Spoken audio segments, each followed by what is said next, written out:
यानी आदर्श, राम यानी मर्यादा।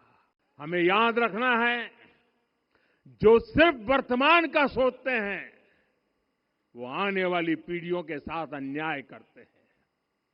हमें वर्तमान के साथ साथ भावी पीढ़ियों के बारे में भी सोचना है, क्योंकि हम जब नहीं थे ये देश तब भी था, जब हम नहीं रहेंगे ये देश तब भी रहेगा।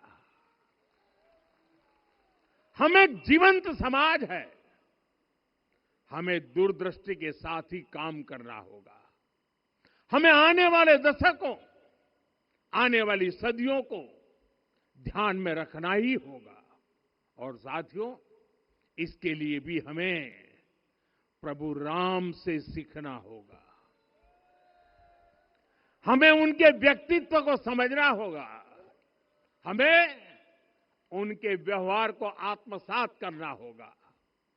हमें याद रखना होगा, राम यानी आदर्श, राम यानी मर्यादा, राम यानी जीवन का सर्वोच्च चरित्र, राम यानी सत्य और पराक्रम का संगम। दिव्य गुणे शक्र समो रामः सत्य पराक्रमः। राम यानी धर्म पथ पर चलने वाला व्यक्तित्व। रामः सत्पुरुषो लोके सत्यः सत्यपरायणः।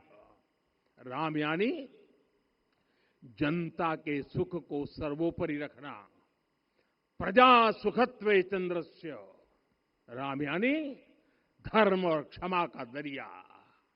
वसुधाया क्षमा गुणे है। राम यानी ज्ञान और विवेक की पराकाष्ठा। बुद्धया बृहस्पते तुल्य। राम यानी कोमलता में दृढ़ता। मृदु पूर्वज भाषते। राम यानी कृतज्ञता का सर्वोच्च उदाहरण। कदाचन नोपकारेण कृति नैकेन तुष्यति। राम यानी श्रेष्ठ संगति का चयन। शीला वृद्धे ज्ञान वृद्धे वयोवृद्धे च सज्जनै। राम यानी विनम्रता में महाबल। वीर्यवान च वीर्येण महता स्वेन विस्मितः। राम यानी सत्य का अडिग संकल्प। न च अनुत्र कथो विद्वान। राम यानी जागरूक, अनुशासित और निष्कपट मन। निस्तिंद्र अपम्रत च स्वदोष परदोषवित।